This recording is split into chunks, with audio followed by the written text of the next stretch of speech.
my experience leaving Nigeria from the airport, actually, I had two flights. One from Port Harcourt City, where I used to live, to Lagos, where I met with my elder brother, Efe, and that was the next point where I took the international flight.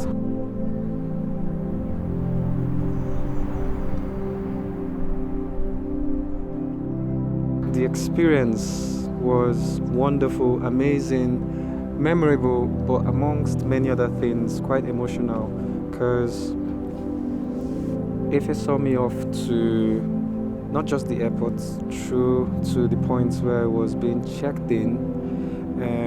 And I remember those moments where I wasn't able to take some of the things I've packed up from home to bring to the UK. Things like my favorite meals, because I remember I was quite worried about the fact that I would not be able to find some of those things here.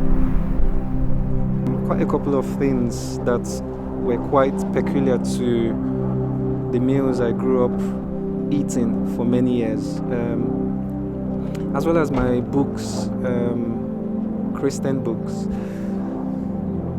some of which I really wanted to bring down here just to read or to share with others. However, I got to that point where I was told, your luggage is too heavy.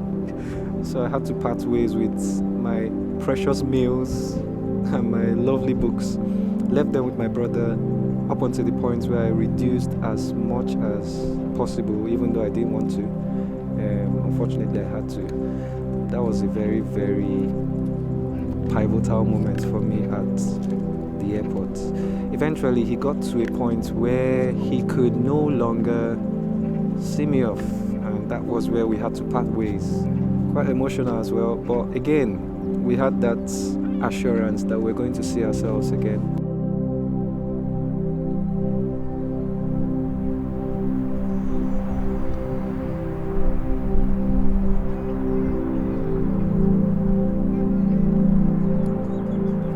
I left Lagos, Nigeria, got into the flight, wonderful, massive, like I've never had.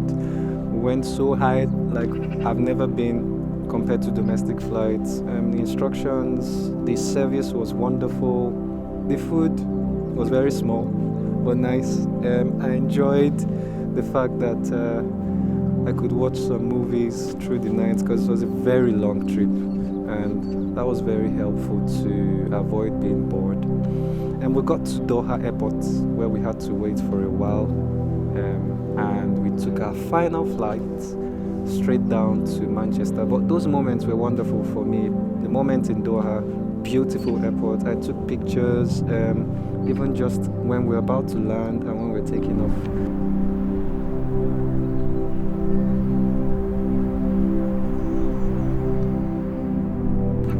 I mean, everything was the first time for me. So you can imagine the feelings, the emotions, and I was just taking it all in. Whilst I was quite emotional leaving home, leaving everything and everyone I've known for many years of my life, I think there was that part of me that was saying, bring it on to the adventure. So, yay! I'm in England finally, and I think it was worth it.